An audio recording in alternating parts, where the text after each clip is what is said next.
Every once in a while, a game developer has a runaway hit that allows them to take some risks and create something unique. This was more common when games had smaller budgets, as publishers would throw things into the ether looking for something that would stick. In the post-Final Fantasy VII world, Squaresoft must have had a lot of leeway because their PlayStation 1 offerings were frequent, to say the least. Since they had always confined themselves to the RPG and strategy genre for most of their lifespan, seeing things like Air Guys, Einhander, Chocobo Racing, or the Japanese-only Another Mind come out was pretty wild. Some of these cheated a bit though. It wasn't uncommon for a few of the more obscure games to be packed with demo discs. Considering that Final Fantasy had become a top-tier franchise name, you might as well find a way to slap the name onto riskier projects. Total number 1, Final Fantasy VII demo. Brave Fencer Musashi, Final Fantasy VIII demo. Air Guys?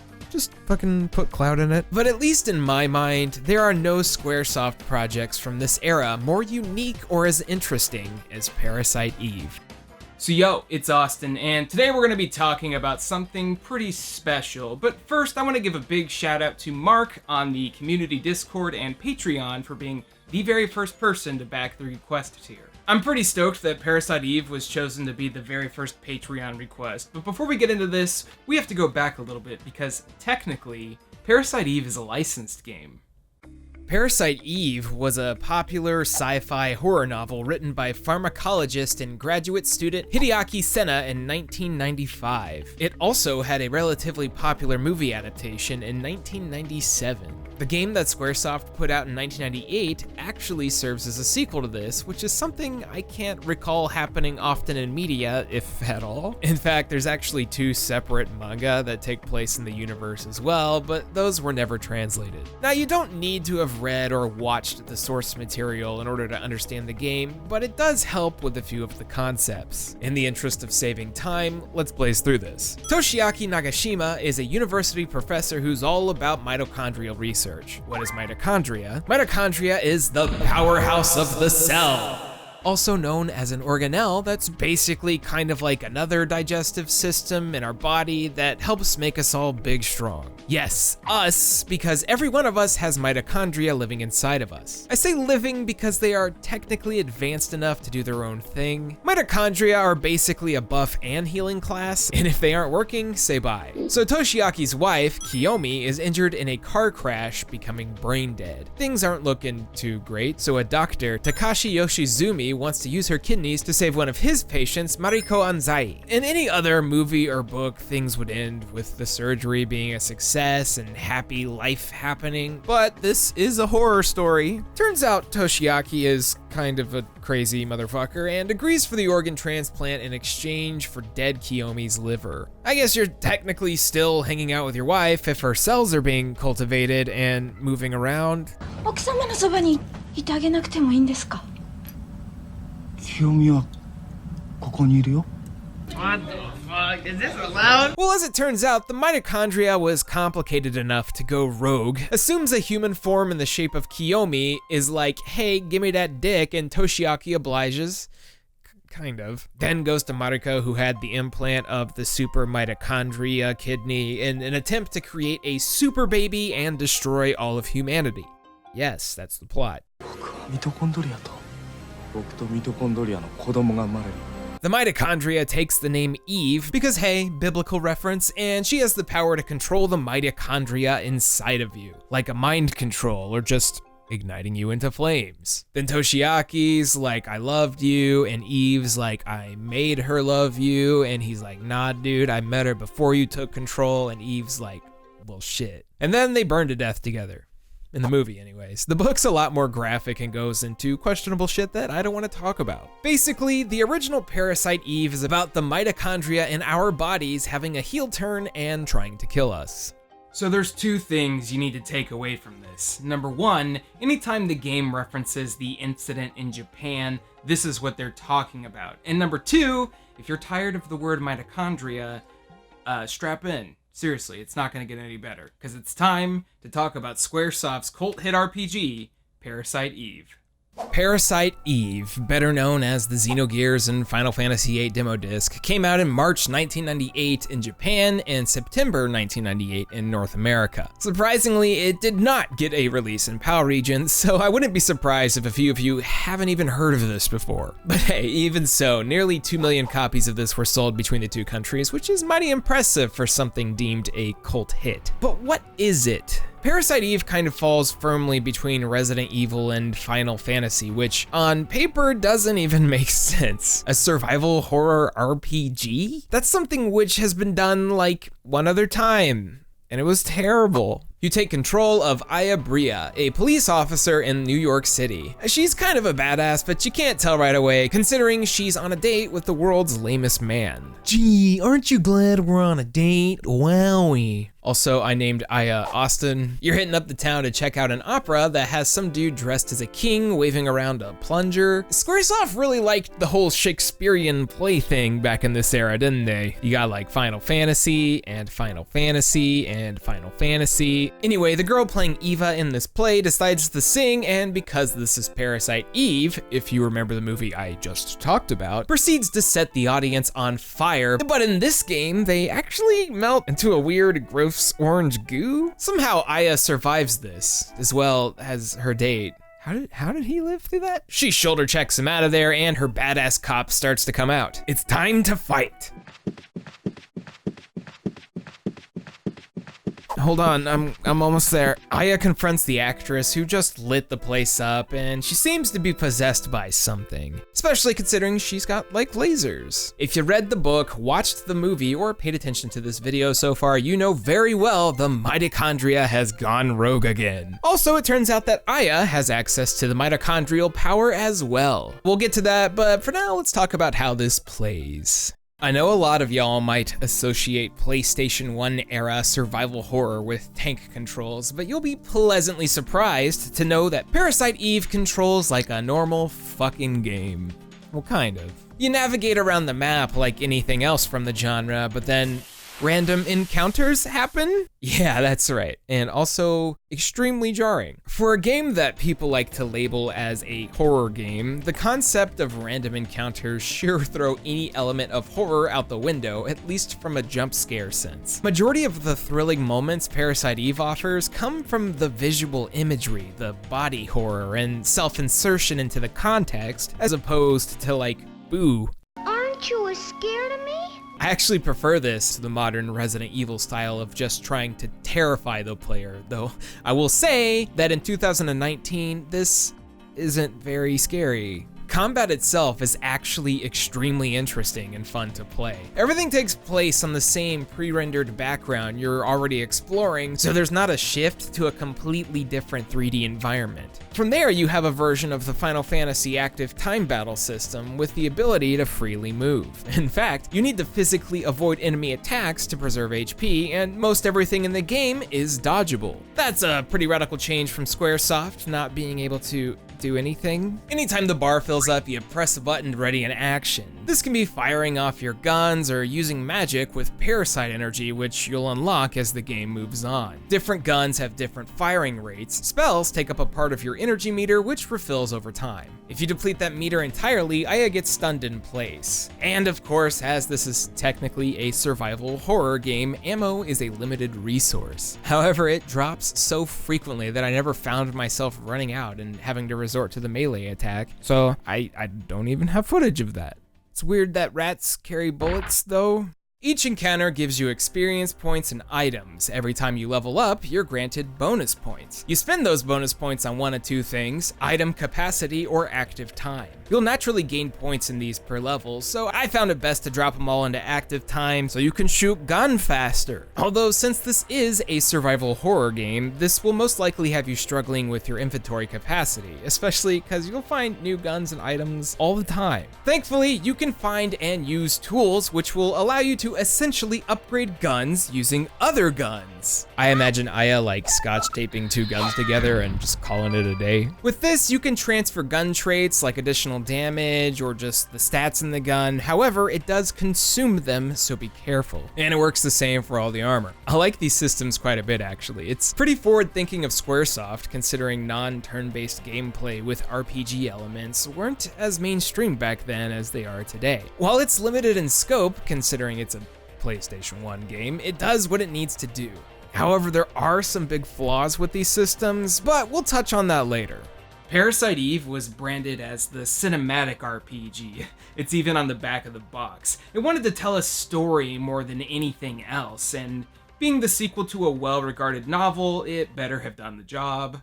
Well, the original author was satisfied, so they must have done a decent job. In a lot of ways, the game is essentially a retelling of the second half of the novel, but with things going to a more extreme level. The incident in Japan was on a much smaller scale, with most of the novel taking place in a hospital. The game, however, goes places. After burning down the house of the opera, Aya chases the singer, who is very curious as to why Aya was unaffected. The singer, who was a girl named Melissa Pierce, reveals herself to be the new Eve, using Melissa's body as a host for the new mitochondrial Eve, or Parasite, if you will. From here, Aya leaves and is immediately accosted by the media when her cop boss, Daniel, comes in with the assist and knocks his ass out. They go back to the police station and discuss everything that just happened. Parasite Eve plays out like a detective mystery where Aya's trying to discover the why, the how. You meet a handful of characters at the police station and others like Maeda, the nervous Japanese scientist, or Clamp, the totally sus doctor who seems a little like a certain you-know-who. You go from location to location, chasing Eve, trying to find out ways to stop her, and watching her slow shonen power scaling throughout the course of the game. Parasite Eve is more about the central plot than the character development, as Aya doesn't really undergo many interesting changes throughout the narrative. The closest we get is like her lying in her dirty ass apartment being like, "Am I monster?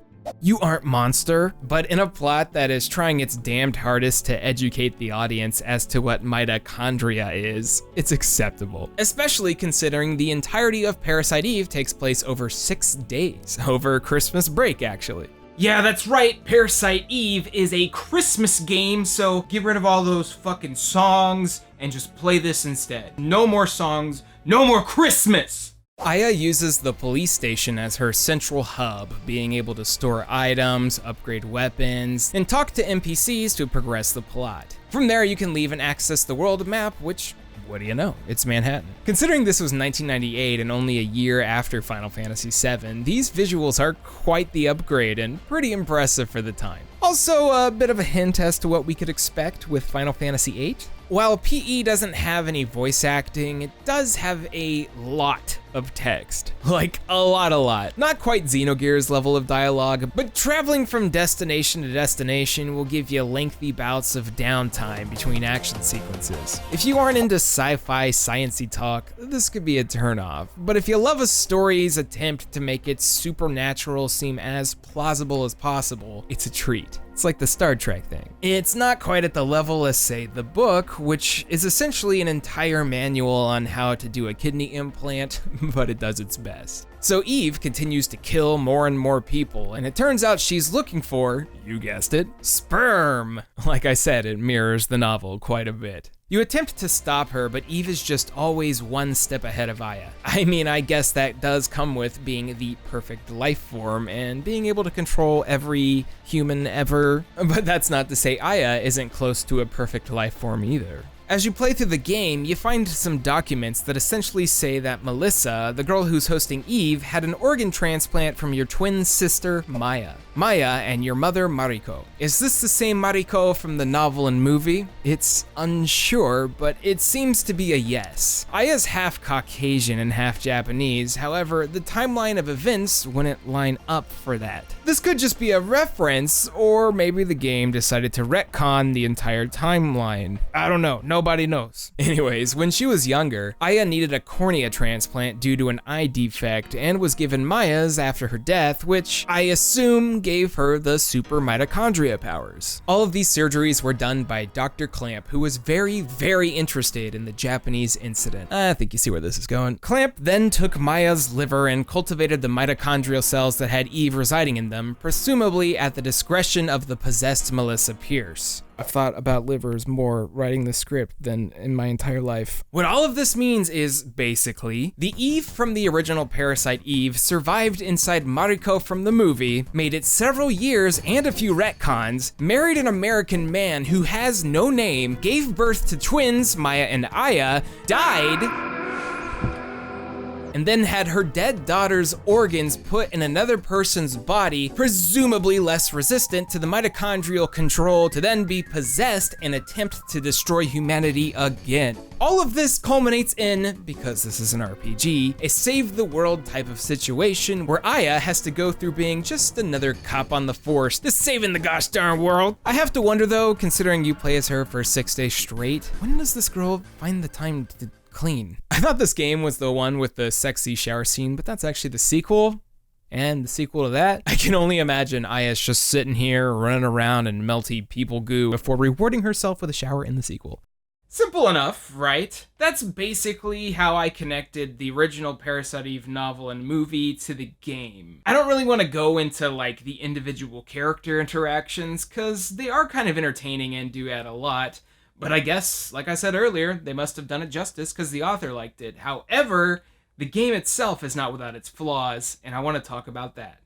The weapon system isn't balanced at all. Parasite Eve will occasionally give you guns that have traits like a 2-shotter, or in some cases a 5-shotter. But instead of doubling the amount of damage you do, it actually divides it into the 2 shots. That means on enemies that move around a lot, you might get a crit from being close with one and then miss with the other. This also consumes the extra bullets. So if you have 2 guns with the same attack, but one only uses a single bullet, there's absolutely no reason to use the other one. Also, if your weapon doesn't say pistol or machine gun, just throw it away because the attack meter just won't fill up fast enough to make it worth. There are only a limited amount of encounters per zone, making the level system a little redundant. If you travel naturally, you'll be at the highest level you can be, when they might as well have just made the guns and armor the only things that matter. Especially because you'll fight some bosses who have attacks intended to do half or 99% of your life and damage, no matter what your level is. Some enemy patterns are extremely unfair, so it becomes a better idea to just stand on them, as their projectile does a shit ton of damage in comparison. This further takes away any horror that PE wanted to have. Also, fuck the crab boss. The museum's a complete pain in the ass to navigate. 4 floors with no map to look at, with a ton of backtracking and little direction. Although yeah, you do fight a giant super mitochondria-ified goo T-Rex. I take it back. Museum's great. Some of the graphics are hella dated now. It's not anything that will turn me off ever, although it might be hard for some to take seriously when you got guards making faces like this. Also, I don't like the super dungeon, the Chrysler building. Parasite Eve is a pretty damn short game as is, and a majority of the second disc is for this New Game Plus only dungeon that contains the second secret ending. My playtime for a single playthrough was around 8 hours, and the Chrysler building is, get this, 77 fucking floors of dungeon. It's also mostly randomized. All of the layouts could have easily amounted to an additional 2 or 3 hours of video game elsewhere, but they kept it for this instead. Remember that scene in Final Fantasy VII where Barrett, Cloud, and Tifa are just walking up the stairs of the Shinra building? Yeah, this took that seriously and made it a dungeon. And that's all the really negative things I have to say about Parasite Eve. I was actually expecting to find more, considering I first played this game last week, but instead, I found a bunch of really small things that I actually really enjoy, and I want to talk about that real quick. Yoko Shimomura's original soundtrack is haunting, emotionless, and beautiful at the same time. She's normally known for bigger, sweeping orchestral pieces, but some of her fusion tracks in Parasite Eve are crazy. Who would have thought? Drum and bass goes well with opera.